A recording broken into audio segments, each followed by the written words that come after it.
So you might know or have seen pageantries in TVs and movies. And today we're going to crack to see if it's all the drama and hype that it is cracked up to be. And to join me to tell that story is my good friend, Brandi Babin. And she has been just crowned Miss United Universe. That's right.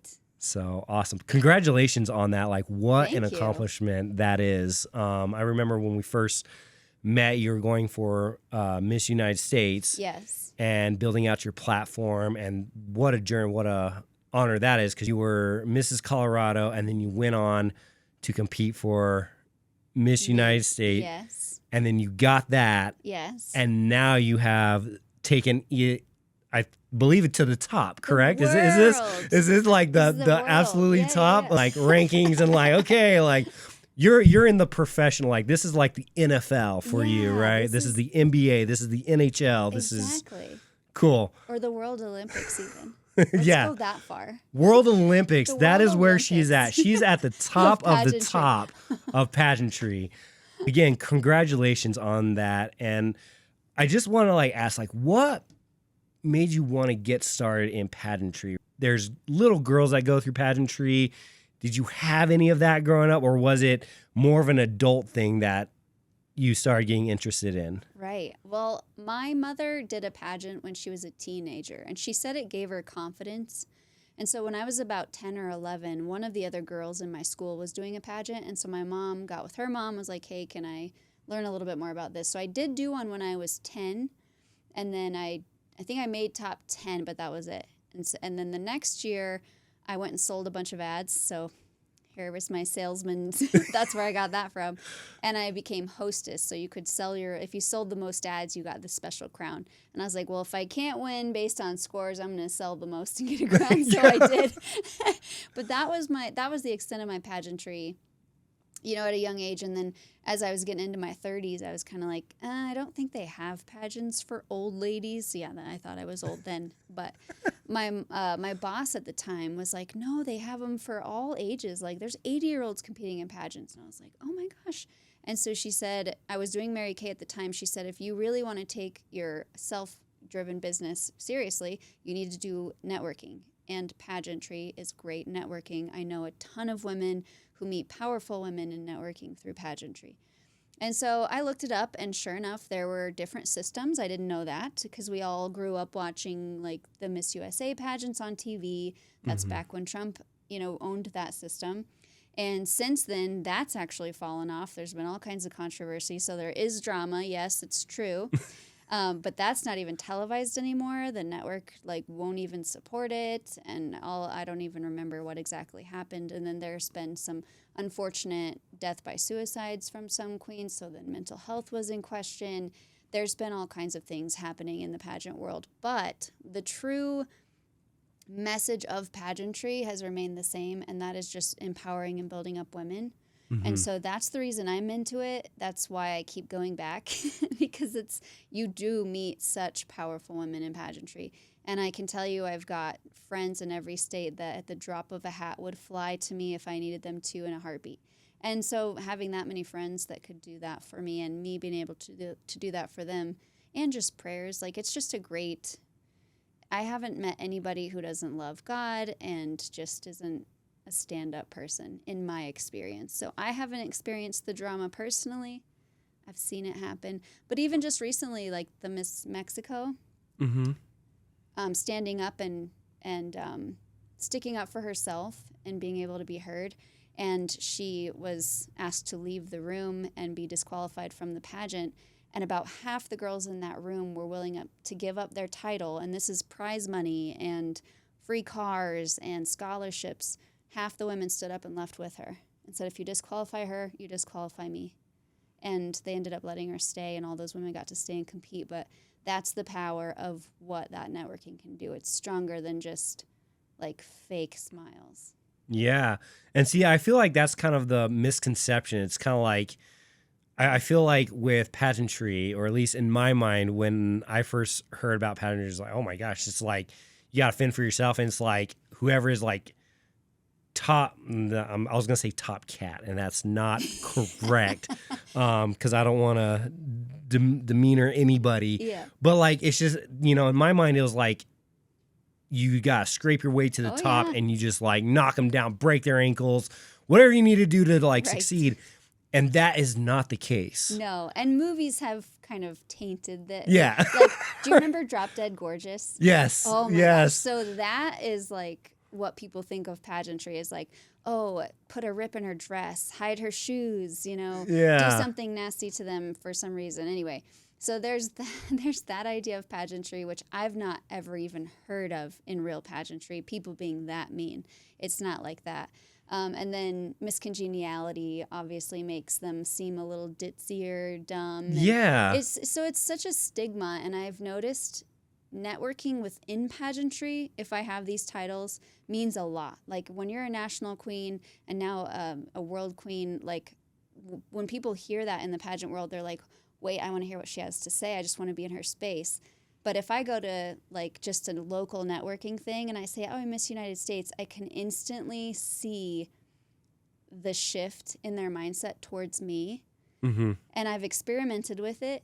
And I've gone to things where I've like the speed dating one where it's like half the tables I mentioned that I was Miss United States and the other half the tables I didn't. I just mentioned that I was involved in suicide prevention, and they all were like, oh, I want to hear more about your story. Every table I went to that I talked about my title, crickets. It was crazy. So it's interesting the stigma that's been built because of media and the cinema world kind of makes it a joke. Mm-hmm. And that's fine. Like, we all are silly girls and we all have fun, but I'm telling you, if a girl, if her dress got messed up before she went on stage, I guarantee you any one of the girls would take off their dress and give it to her and let her compete over them. Like, it is an amazing group of women. That is awesome. Mm-hmm.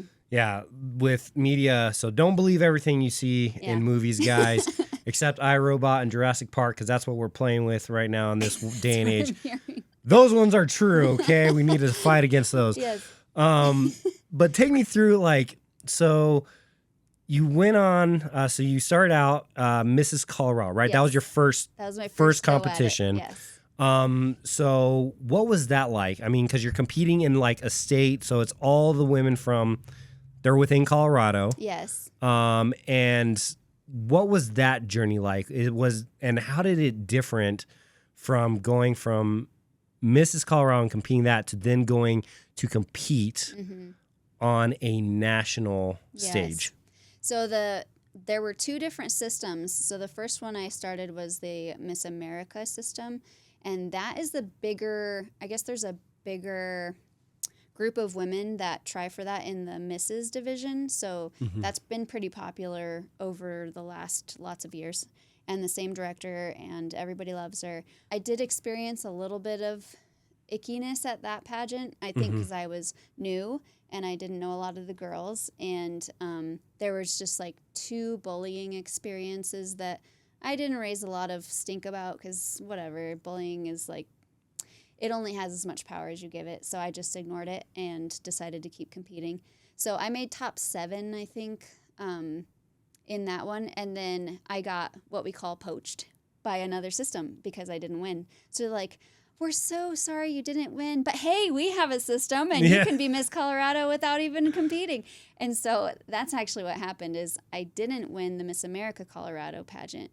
And then I got a phone call that said, hey, we have what they call at-large position for the Colorado system in the Miss United States system. And so I was like, well, that sounds fun. I already have a dress. you know?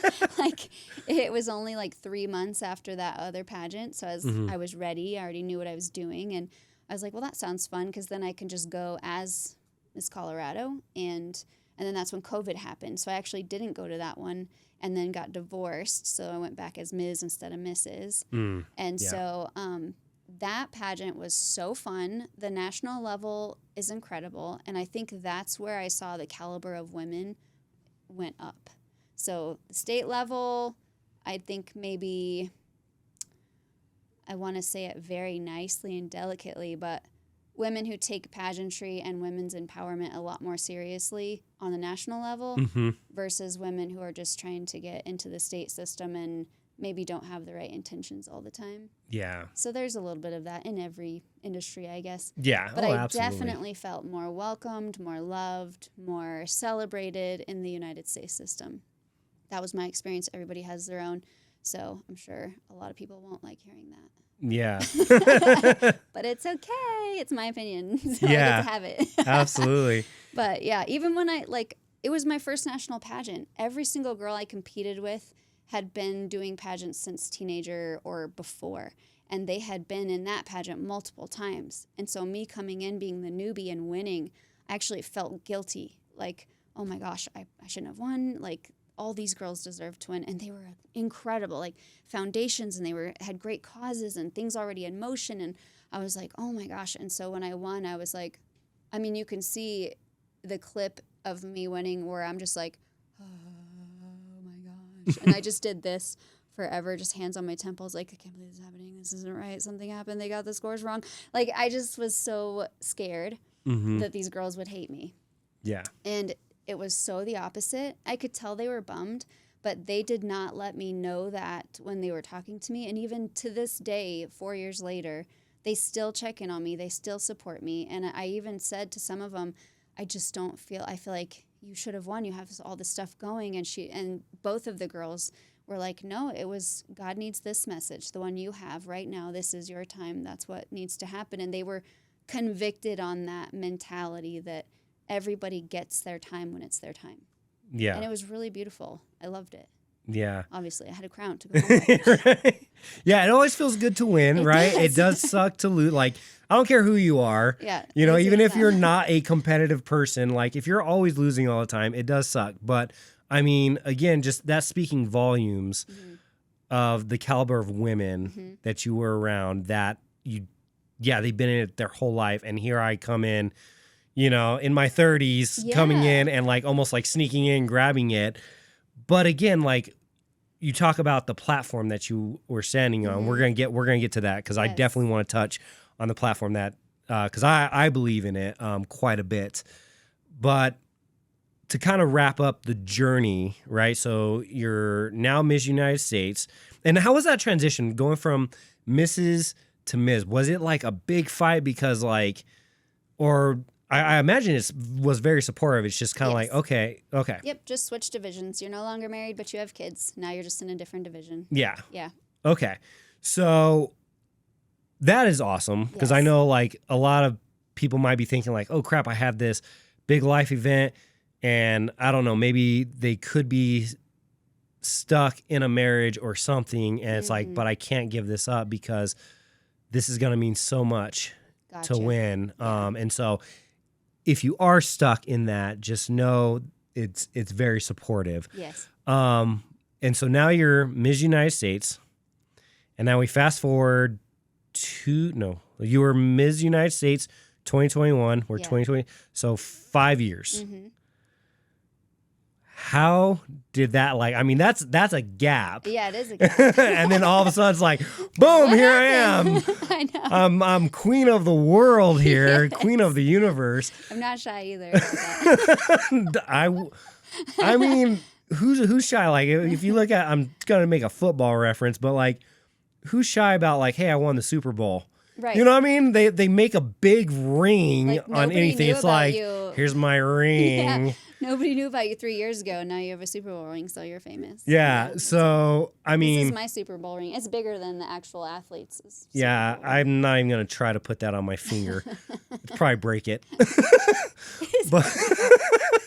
But walk us through, like, how did that kind of come about? Because you got the Miss United States, so you would think next year, and you would go on to the Miss United Universe, right? So what happened? What was that journey like? So this is the interesting part, and it was so funny because I had a mindset shift. I had a mindset shift, and this new pageant system has just been created, and so this is Miss United USA. Okay, so there's all different ones. There's the Miss USA, there's Miss America, there's Miss United States, there's Miss United States of America. Now there's Miss United USA, right? There's just so many, and you would think, why do we need so many? And it's because they all have a different platform purpose. Like the USA one is more focused on modeling careers and acting careers and getting women in the spotlight and helping them complete college. So getting them into really big schools. The scholarships are huge. And then getting them a lot of recognition, televised, all these things. And then like the Miss America system was focused a lot on philanthropy and volunteer work, which I think is amazing. We need that. And then the United States one was more so career women, helping them with whatever career they were working on. That's been great. And then this new one is all about women empowerment and self-love, which fits into my platform really well. So I got a phone call. Somebody said they were starting a new pageant system, and they had been impressed with the way that I handled my reign for the previous system I was Miss United States for. And so they said, I love the way you handled your reign, and I love the way that your presence has been over the last 4 years. We would like to nominate you to be our Miss United Universe, basically the first inaugural queen of this pageant. So they let me know that I would be a mentor and a coach for basically all the girls coming up forever and ever, amen. And so it was a big responsibility. I know. And at first I was like, yeah, I didn't earn it though. It was just given to me. And then I was thinking like, actually, I earned it because I lived for 5 years in such a way that was admired versus just getting on stage for 3 days in a way that was admired. So to me, now that I think of it that way, it's even bigger honor and accomplishment to have somebody dissect your life for 5 years and be like, yeah, I think she should be our inaugural Miss United Universe representative, for our new pageant system. Yeah. So they have hopes of being incredibly big, like the new USA, and maybe bigger. They want to be the biggest system that's ever been made. And so I'm here for it. Yeah, that's awesome. And and again, like you talk about like, oh, maybe I didn't deserve it, but you talk about like you were walking the walk of what you presented yourself in back in 2021, and you didn't stray from it. This wasn't like a ploy. I'm going to do this, and then I'm going to shift gears to get like you were there with one purpose, one mission, and that purpose and that mission is still going and what you are striving for. Exactly. Especially in this day and age, like people's just attention span is so small. I mean, I don't want to not like, but I have like family members who they switch jobs every 3 years. You know what I mean? So it's like you haven't swapped jobs. Like you are still on the straight and narrow on your platform. You haven't swapped platforms. You haven't changed things. You are still, I'm going to get this message out. Yes. No matter what it takes. And that speaks so much volumes. And so with that, I kind of want to talk about your platform. So obviously I know what it is. Yeah. But I would love for you to just let people know what your platform is. And from the moment you started back in, you're doing Mrs. Colorado. Yeah. And now you're Ms. United Universe. The platform hasn't changed. Right. What is your platform? My platform. It's all about loving who you see in the mirror. There was a time in my life, especially, younger kid moving into adolescence, moving into adulthood. I was always very confident. Very confident. I had good grades. I played varsity sports. I got I was always on stage, solos in choir, and the lead in the musical, and I wasn't afraid of the spotlight. I loved being the best. I wanted to be the fastest track runner and the captain of the dance team, and I got a 4.0. Like, I just was probably unhealthily addicted to achievement and recognition, and I loved it. And then I got into a situation where my self-confidence was torn to shreds in a matter of about a year. And then I went on about 4 years in that condition and reached a point of suicidal ideation.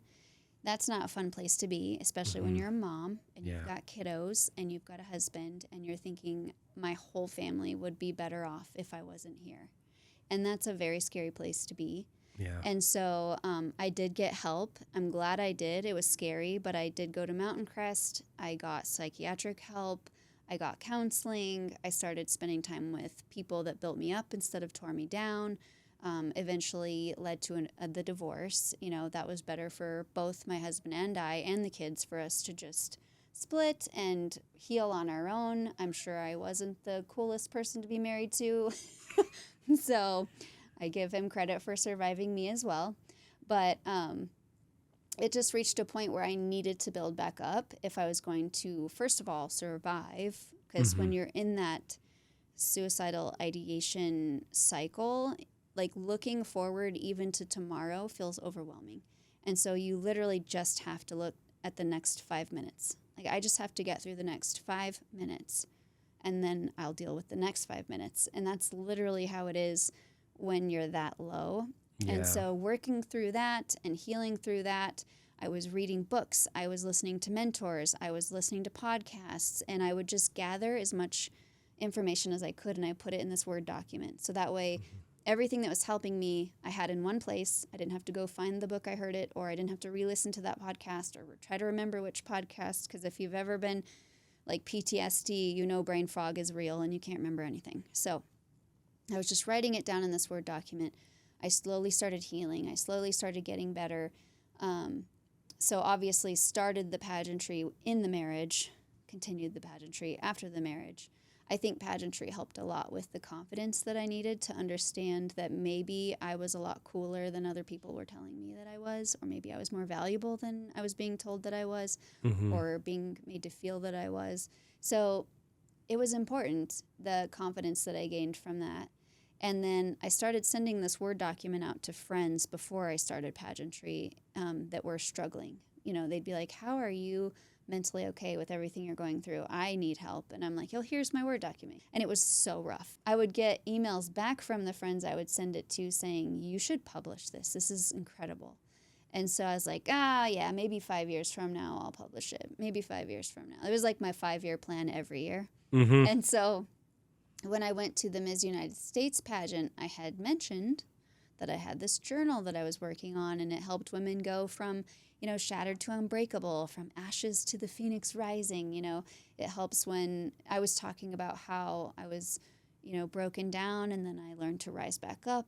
And then my tagline has, and it will always be, because every woman deserves to look in the mirror and delight in what she sees. And my whole point is that when we were all 5 years old, we looked in the mirror, guys and girls alike, and thought we were the coolest thing since sliced bread. And we would twirl and we would smile and we would take pictures of ourselves and ask our parents to film us. And then somewhere along the way, we decide that we can't even look in the mirror because we're so disgusted with what we see. And I'm just not about that. I'm not subscribing to that. Yeah. And so I had to just make that my platform. Like, I'm not stopping. I had to relearn how to look at myself in the mirror and love what I saw. And then also love who I saw no matter what anyone else was saying. That was a huge part of it too. Because you're never going to have everybody like you. So you got to like yourself more. So that's what my platform was. And I had promised that if they made me their queen, I would publish this magical journal that I had written. And I remember sitting down with you and Aubrey, because Aubrey, Clint's wife, did my headshots for the Mrs. Colorado America pageant. And so, and then they used for the Miss United States pageant, I think. But you guys did a photo shoot out west of town on that really pretty tree with the coral dress. Yes, yeah. And you did that's when you were learning like the drones and the videography, and you made a beautiful video for me. And so we used all those pictures, but Aubrey and you were both like, this journal is incredible. We are here for it. What do you need? And Aubrey offered to format the journal for me if I should need to publish it. And so I came back with the title and the crown and the sash and looked at Aubrey with big puppy eyes and said, we have to publish this journal like tomorrow. And so she was amazing and you were amazing. You designed the cover. You designed my logo. She designed and formatted the entire book. I just wrote the words, and she always laughs when I say that. She's like, that's literally the most important part. Yeah. I'm like, but I just wrote the words. Like, you guys made it beautiful. So, I think every time you sent me a mock-up, I cried. Because it was always exactly what better than what I pictured. Yeah. But, yeah, the whole idea behind this guidebook it's like a workbook in 6 steps to make you love who you see in the mirror and never look back. And so I feel like every woman needs it, and you've told me, and many other men have told me, every man needs it, and so we still have to do the men's version. Yeah. So yeah, and I have it right here. So if you are looking for, if you're a woman, let's see if we can get some light on that. There we go. Get some of that going. So it's called The Reclaim, A Journey to Self-Discovery. And so in here, I mean, it is just packed full of helpful tips. One of the things that we did is we also, you got the artwork is done by like a local artist, right? So all this was done locally here within northern Colorado. And yeah, you guys can pick up these journals. You can get in touch with Brandi. She has her platform. Where can they pick this up at? Where can they get one of these? You have a website and all that. Yes, the website's full of resources. It's pretty cool, actually. I think Aubrey helped me with that, too.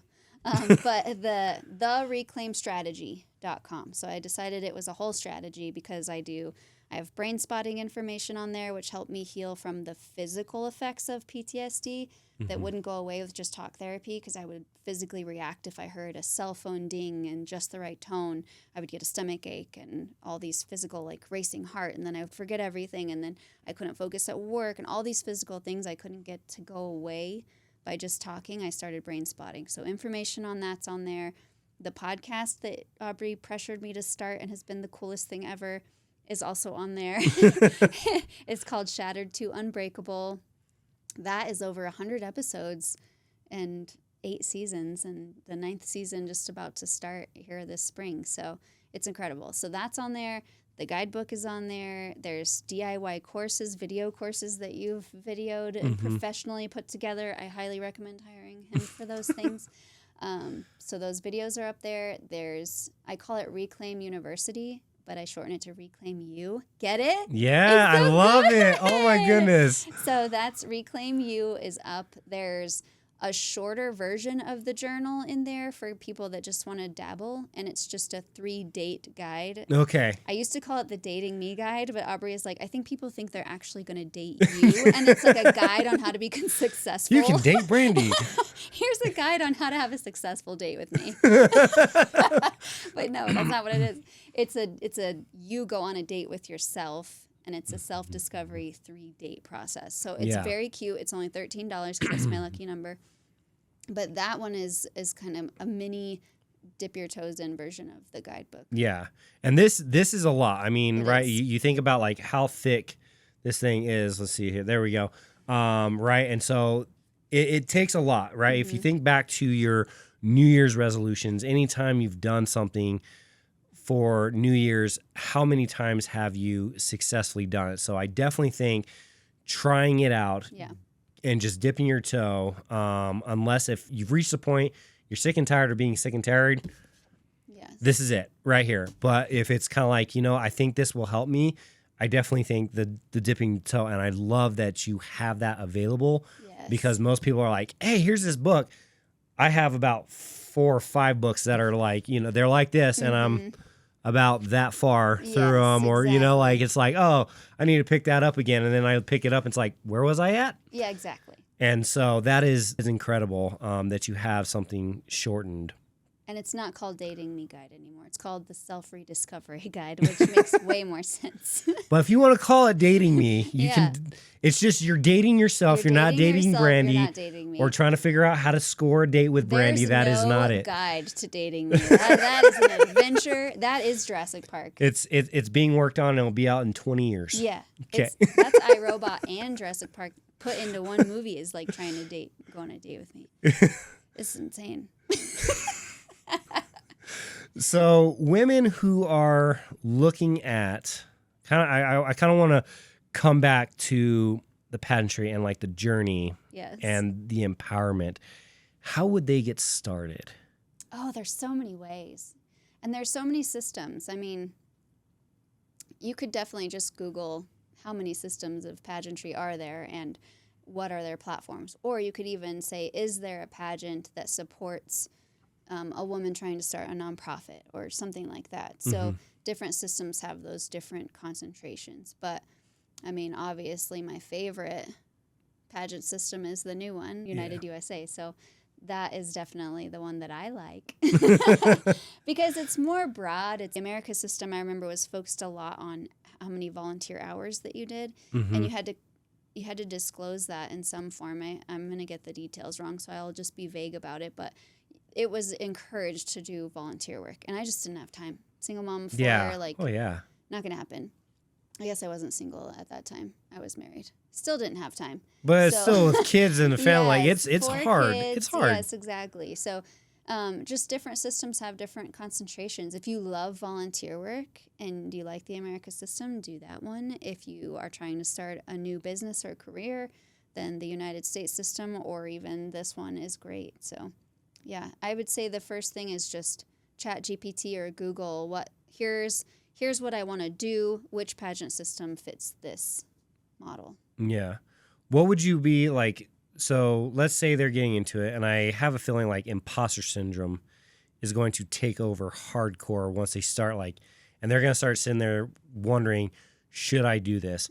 Holy crud, this is more than what advice would you give them to keep going? Obviously, you're going to compete on stage, and that's the end goal, but you've got to take that next step. What would you say to encourage them to just take that next step, take that next breath? Yes. If you can afford it, hire a coach. Okay. It's the easiest way to get your feet wet without feeling like a chicken with your head cut off. I hired a coach. I just had her for 2 hours, and I learned a lot in the 2 hours. And then I had somebody hire me as a coach for one of her pageants, and I don't even do pageant coaching, but I did for her, and it was great for both of us. I found out I really loved it, and she found a lot of value in it. So I think pageant coaches have a great place for beginners because it does teach you just little fundamentals and the little things like here's the kind of shoes that most people wear, or here's the kind of dresses that judges don't like seeing, or, just little nuances that you wouldn't know if you were just starting out. You can also just chat GPT that too. It's amazing. Yeah. But my biggest tip for if I was coaching somebody is do not look left or right. Don't compare yourself to anyone else. Don't look at what they're doing. Don't look at what they're wearing. Don't look at what their hair looks like. I won doing my own hair, my own makeup. I got a $300 dress off Facebook Marketplace. You don't have to spend thousands. I mean, there are women who will spend, just to be in the USA pageant, I want to say it's upwards of $25,000 just as an entry fee. Oh, wow. And that doesn't include the $12,000 dress and the $3,000 hair and makeup artist that you hire and bring with you, and the hotel and the lodging and the shoes and the swimsuits. Pageant swimsuits can be like $500 for one bikini. I got mine from Target. You don't have to have all that. So I'm just kind of curious at how a $500 bathing suit would feel as opposed to like a $30, $50 bathing suit. I mean, you can't swim in it. Yeah. You can swim in mine. I have dual purpose, yeah. And she won with it, so yeah, she gets exactly. to reuse it all the time. Exactly. Yeah, my favorite pageant swim line is Vizcaya because it's not terribly expensive, and they all are very flattering for all body types. So I like Vizcaya a lot. But yeah, you just have to chat GPT and then find some queens. There's no gatekeeping in pageantry. Everybody shares everything. I mean, I got full-on packing lists from sister queens that are like, make sure you bring this, and if you don't, I have it. I mean, I learned what butt glue is. Didn't know what butt glue was, but apparently we don't use hairspray anymore to keep our bikinis from riding up. There is literally something called butt glue that you put on your butt. Okay, real quick, what is butt glue? It's like a We're going off on a tangent here. We've opened the door. We're walking through here. It's a liquid, and it's a roll-on, and you roll it on your tushy, and then you let it air dry for like 30 seconds, and then you push your swimsuit onto your tushy, and then as you're walking on stage, your swimsuit doesn't ride up those lovely cracks we have. Okay. So butt glue. Good to know. It keeps your swimsuit. And anything. I've used butt glue on my straps. If I have straps that like to fall off while I'm walking, butt glue the straps back on. There's some of them, other brands, they don't call them butt glue, but there is literally a brand called butt glue, and it's the best one. But I never would have known. Naturally, I mean, with a name like that. I know. Never would have known about it. But the pageant girls help you out. They always bring safety pins and bobby pins and sewing kits. Like, I don't know how many times I've seen people sewing stuff on themselves because something ripped, and other women are like helping sew, or we're swapping and sharing earrings or whatever. So don't be afraid of the other pageant girls. They are not catty. They're not mean. They will help you. Awesome. Yeah. Well, cool. I'm learning a lot of stuff. I've learned a lot about pageantry, and now if I need something for a Halloween costume, I can get some butt glue. That's right. And then we'll be set and we'll be good to go. So I love it. So you talk about coaching, and I mean, if anyone is needing coaching, you're still doing. I mean, Yes. you now get to coach the world, Yeah. essentially, right? So now you're coaching the world. So if you are interested in any sort of pageantry, be sure to reach out to Brandi. She will help you. She has been through it, and I mean, working her way up from state to world level. So definitely go ahead and reach out. And how can they get in contact with you? I mean, obviously, you mentioned the Reclaim Journal, you got the website and all that, but what are like your social medias that they can send you a direct message? Oh, perfect. Yeah, I forgot about social media. So the pageant has my own Instagram and Facebook page, so that's nice. So you can go to the Ms. United Universe on Instagram or Facebook. So MS and then United Universe. And then Brandi.Babin too for my personal one, or the Reclaim Strategy for the Reclaim one. I have so many Instagrams. Yeah, there you go. So just pick one. Yeah. And you can DM and you can reach out to her, get some great advice. Now, I'm curious, like, how heavy, like, do you have to have like a strong skull to like wear this? So it cuts Strong into neck. certain places, and we bend them a little bit. See how it's like bent to fit my head? Oh, yeah. And then there's this cushion. There's a cushion on the back, and that's because it hurts. Yeah. Okay. But it is really heavy. It's super heavy. But I've mastered the fit to where it rests in all the right places. But yeah, after a couple hours, it starts to hurt. Yeah, I bet. So It's how huge. careful do you have to be? Like, real quick, like, how careful, like, do you have to like walk steady, or like, can you like, if someone calls fairly. you and you go, yeah, what's up? Yeah, you can't do that. You can't do that. Okay, it'll fly right That's one off. thing that I noticed, like, in movies where people are walking so regally, it's because they have to. If someone's like, watch out, there's a bear, I have to be like, ah. Okay. Where's the bear? I know. Oh, it's gnawing Like, on my look, leg there's now. a bird. Fantastic. And I have to like hold it. Or I can't really look down. Down is easier now that I've got it fit to my head. But yeah, you can kind of move it, but you don't want to drop this thing. It's like over $1,000 to Oh my goodness. to replace it. So we don't want to break it. Okay. I don't Yeah. let my kids touch it. Would I be able to try it on? Could I You be? can totally try it on if you want. Could I be? You just have to sign a Mr. waiver. Mr. United States, Miss. Yeah. Oh, my Lantis. I know. Shove it on there. You got to really Shove it on there. push it down, yeah. There you go. Okay. Well, I feel like I can play football with this thing on. Can you? I mean, I feel like my head's protected, yeah. and that I It's like a helmet. Awesome. That's Well, so sweet. fun. Well, I was Mr. United Universe for 5 seconds, and that's love my it. claim to fame. So good. Isn't it gorgeous? It is very gorgeous, and I believe that, yeah, $1,000.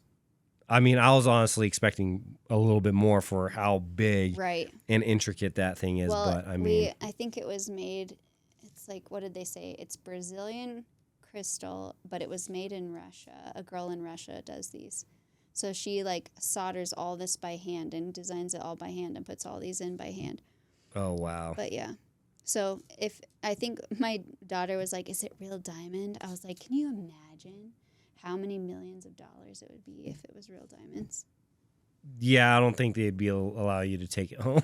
I know, right? They'd be like, okay, we're going to crown you, Yeah. and then, You okay, have it to was get on your head. insurance. There you go. All right, now it's off. I probably should get insurance on this thing. Yeah. It's pretty though. Well, awesome. Well, I appreciate you being on. Is there anything that you like the world, all the listeners to know? I mean, I think this is great. I mean, you know, you are Miss United States, Miss United Universe, Yes. and you're right here in Northern Colorado. That's right. Like, how freaking cool is that? But is there any advice, tips, or anything that you would like to share? Yeah. As far as pageantry goes, I would say if you're going to do it for you and do it for confidence and do it to meet incredible women. It's such a amazing experience. Even if you did it and won nothing or tripped on stage, literally at the end of Miss Congeniality, I love how Sandra Bullock is like, I came into this with the wrong impression and I'm leaving knowing that like all of you really do want world peace. Yeah. You know? But as far as just a message for women's hearts, self-talk is huge in my platform. If you wouldn't say it to a 5-year-old, you shouldn't be saying it to yourself. So I would say change your self-talk one sentence at a time. Talk to yourself as if you are your 5-year-old self, and you will see a difference, because every woman deserves to look in the mirror and delight in what they see, and you do too. Yeah, absolutely. And that is one thing that this podcast is all about. We're trying to build others up, and we're trying to build up other businesses, organizations, build connections. But it is most important to build yourself up instead of constantly tearing yourself down. Yes. Exactly. So I love that. I love that. Well, Brandi, thank you so much for being on. It was a pleasure having you. And if you guys would like to know anything more about Brandi, you can go ahead and follow her on her socials. You can get in contact with her. And let us know in the comments what you guys thought. If there's other things you want to know about her, we can definitely have her back on. I'm assuming. Yeah, Okay, she had a good time on the show, so that's great. So yeah, we would be happy to have her back on. Just let us know what you'd like to hear, and we will definitely get that published for you guys. So thank you so much for joining us, and Brandi, thank you again for being on. Thank you. I loved it. Awesome.